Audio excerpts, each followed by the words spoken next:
தனிப்பட்ட வாழ்க்கை, அது அரசியல் ஒப்பிட்டு பார்க்கக்கூடாது.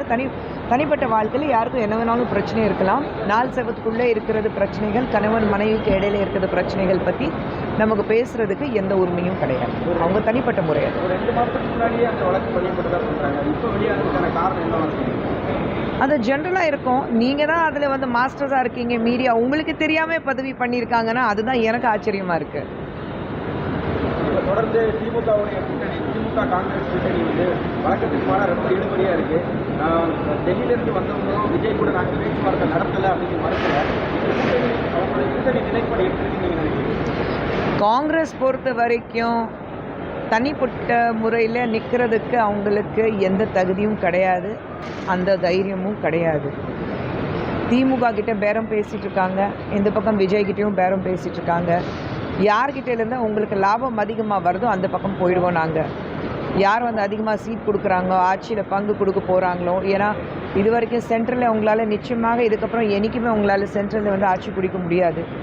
சரி, அந்த ஆட்சி பிடிக்க முடியாதுங்கிறதுக்காக உங்களுக்கு வந்து எந்த ஸ்டேட்டஸும் வராது. இருக்கிறது 4 மாநிலத்தில் மட்டும்தான் அவங்க இருக்கிறாங்க. தமிழகத்தில் வந்து இத்தனை வருடங்களாக திமுக மேலே ஒரு துப்பாக்கி வச்சுட்டு சுடுறதுக்கு பழக்கமாகி போச்சு. இப்போ வந்து ஒரு ரோஷம் வந்து எங்களுக்கு ஆட்சியில் பங்கு வேணும்னு கேட்டுட்ருக்காரு. மாண்புமிகு முதலமைச்சர் அவர்கள் தர மாட்டோம், முடியாது கூட சொல்லலை, மாட்டோம் நான் சொல்லியிருக்கிறாரு. அப்போ அவங்களுக்கு ரோஷம் வரல, ரோஷமும் வராது. சூடு சொரணை ரோஷம் இது எல்லாமே காங்கிரஸ்காரங்களுக்கு கிடையாது.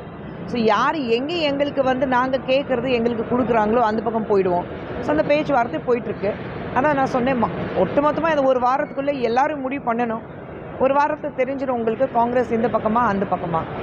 நான் சொல்வேன், உங்களுக்கு அவ்வளோ தைரியம் இருந்தால், அவ்வளோ ரோஷம் இருந்தால் தனியாக நில்லுங்களேன்.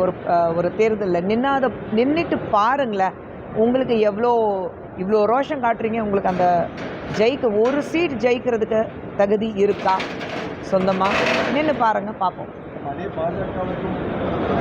நாங்கள் போயிட்டோமே பாராளுமன்றத்தில் வந்தோடனே, பாராளுமன்றத்துக்கு போயிட்டோமே. அந்த தைரியம் எங்களுக்கு இருக்குது. தயவு செஞ்சு எங்களை வந்து காங்கிரஸோட ஒப்பிட்டு பேசாதீங்க. பாஜகவுக்கு இருக்கிற தைரியம் எவனுக்கும் வராது. அப்படின்னா என்ன? தேர்தலில் குஷ்பு போட்டியிட போகிறாளா இல்லையா முக்கியம் கிடையாது. எங்களுடைய தேசிய ஜனநாயக கூட்டணி எத்தனை இடத்துல நாங்கள் ஜெயிச்சுட்டு இபிஎஸ் அவர்களை இங்கே ஜெயிச்சுட்டு முதலமைச்சராய் நாங்கள் எப்படி மக்களுக்கு சேவை செய்ய போகிறோம், அதுதான் முக்கியம்.